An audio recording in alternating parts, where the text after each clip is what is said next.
Welcome guys, this is Glasgow Rangers Nation. I'm Owen James and this is all your latest Rangers news after a very disappointing Old Firm game, probably one of the worst in years, a 0-0 draw against Celtic at Ibrox in a very dire, really poor game. I mean, it was a genuinely poor game, and Russell Martin can talk all he wants about the fact that we ran more, we battled more, we fought more, and yes, the performance was slightly better than in previous weeks, but the cold hard facts of the story are this: 0 shots on target against probably one of the worst Celtic teams in many a year.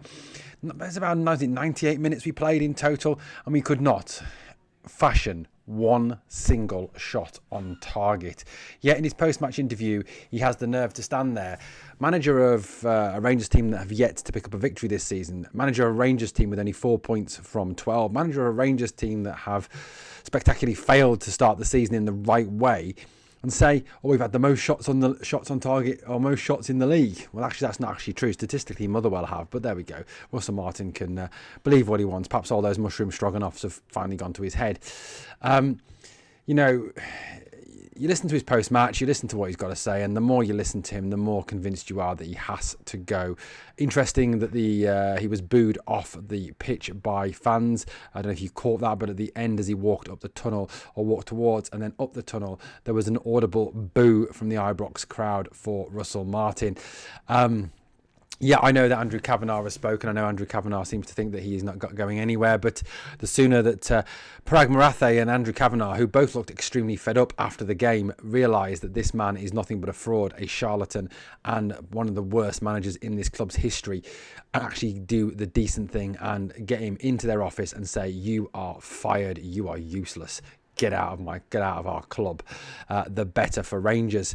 Like I said, the performance yesterday was a bit better, but overall it still wasn't great. And I think the fact remains that, number one, that was against one of the worst Celtic teams I have seen in many a year. That Celtic team had no threat going forward, no idea how to play.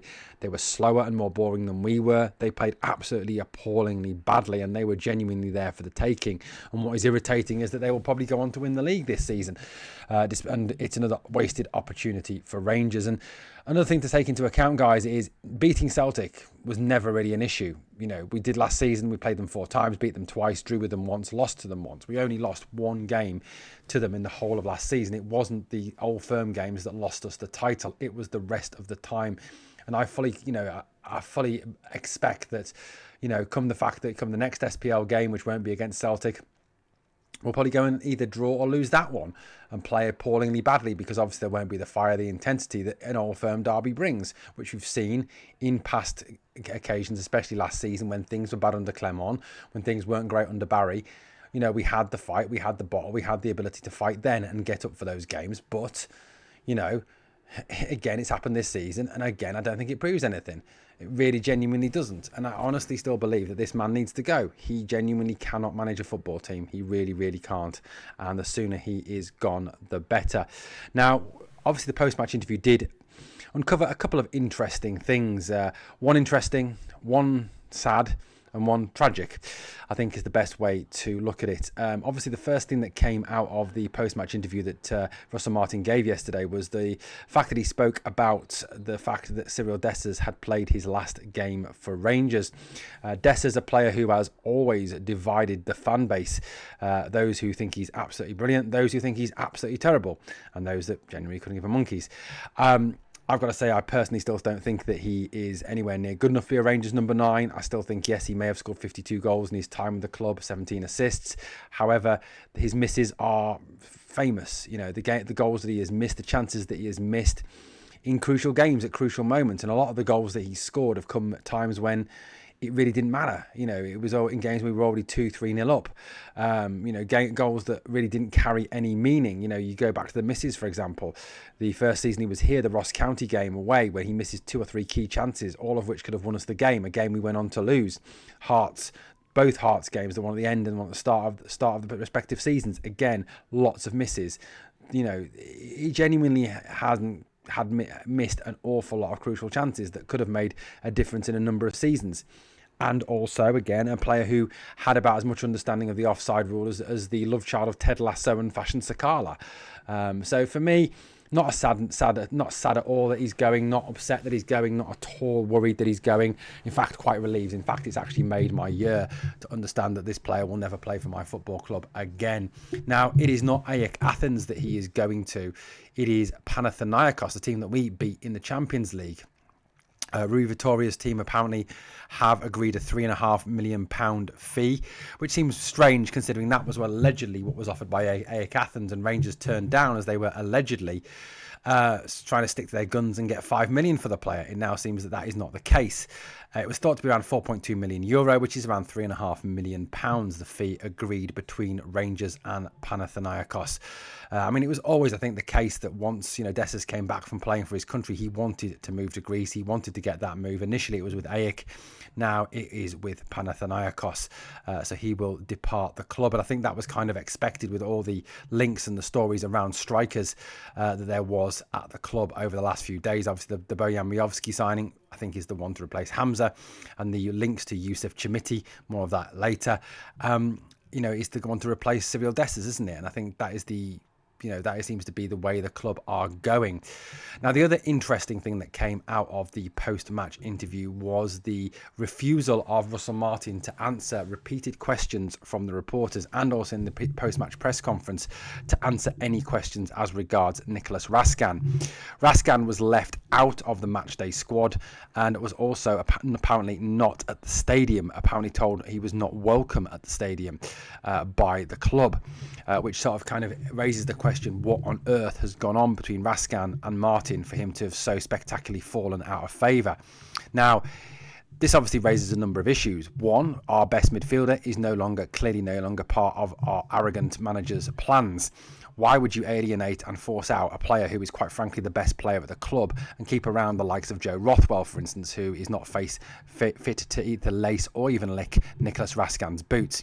Yes, Connor Barron was exceptionally good in yesterday's Old Firm game. He was brilliant, in fact, in that number 6 role and shielded the back four, and I think it was him playing there that stopped that gap, that stopped us being undone by long balls over the top, and also protected the back four and enabled us to get a clean sheet. However, as Neil McCann said post-match, had Nicholas Raskin been there would have been a greater chance of Rangers winning that game. They are the words of former Rangers assistant manager and former Rangers player Neil McCann. McCann obviously worked with Raskin last season during his renaissance and the quality that he put in. Now, Raskin, obviously, for me, is a guy who's been called up to the Belgium squad again. He's a guy who is clearly seen as being good enough to play for one of the top international nations, yet seemingly is not good enough to play for Rangers in our manager's eyes.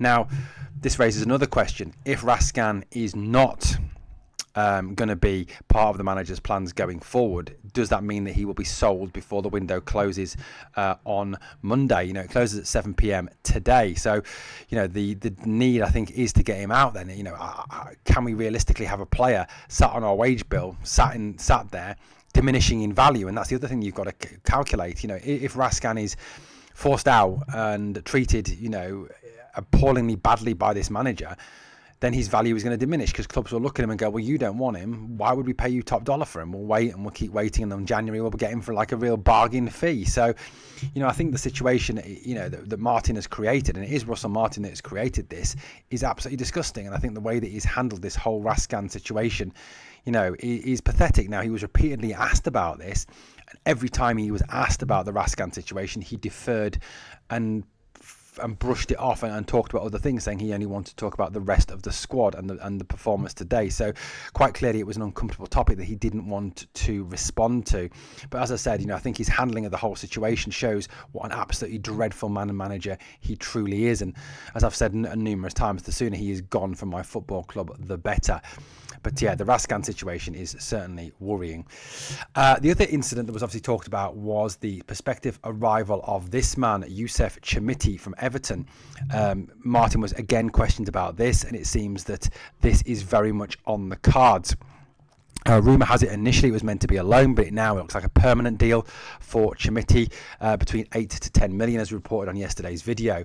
I'm not going to spend too long talking about this. I just want to say I think it's an absolutely ridiculous move. I think it's a disaster of a move. I think it's a waste of money. A player who has scored 7 goals, 3 senior goals in his career. A guy who, when Everton had a striker injury crisis, they would rather play centre-back Michael Keane up front rather than Youssouf Chermiti. A guy who was left out of their Carabao Cup squad, a guy who was deemed not good enough to play for Everton, so why is he good enough to play for us?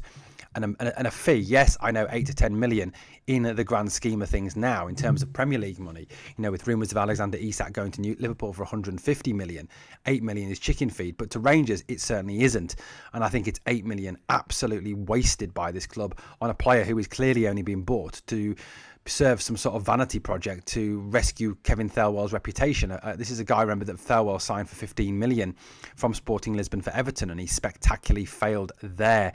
So for me, this is just a disastrous move. Now people have said, oh, well, he's highly rated by scouts. What, are these the same scouts that told you that Joe Rothwell was a good player? The same scouts that have brought in some of the absolute dross that we've got? Max Aarons told you Max Aarons was a player? Guys, just think about that, and before you come back at me with the scouts know best, let's just think about this. Like I said, you look at his stats, you look at the facts on paper about this player, and he quite clearly is. I would rather have Dessa stay at the club than bring in Youssouf Chermiti. I think if he does sign, which it looks highly likely he will, it's an absolute ridiculous move by the club, and it's an absolute waste of money signing this absolute second-rater for money that could have been better spent elsewhere, especially if you consider that Abdallah Sima moved for 4.5 million to Lens just recently, that Václav Cherny is going for under 4 million as well. I'd much rather have had Sima and Cherny for that 8 to 10 million than had this absolute clown of a striker at the club.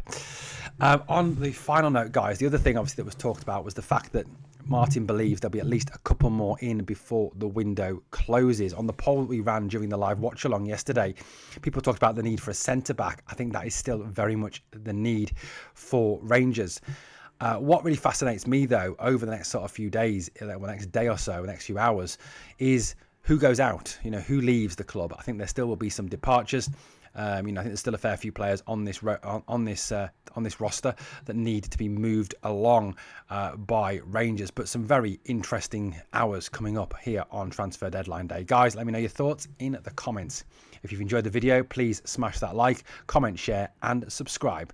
Thanks for watching. I'll catch you on the next one.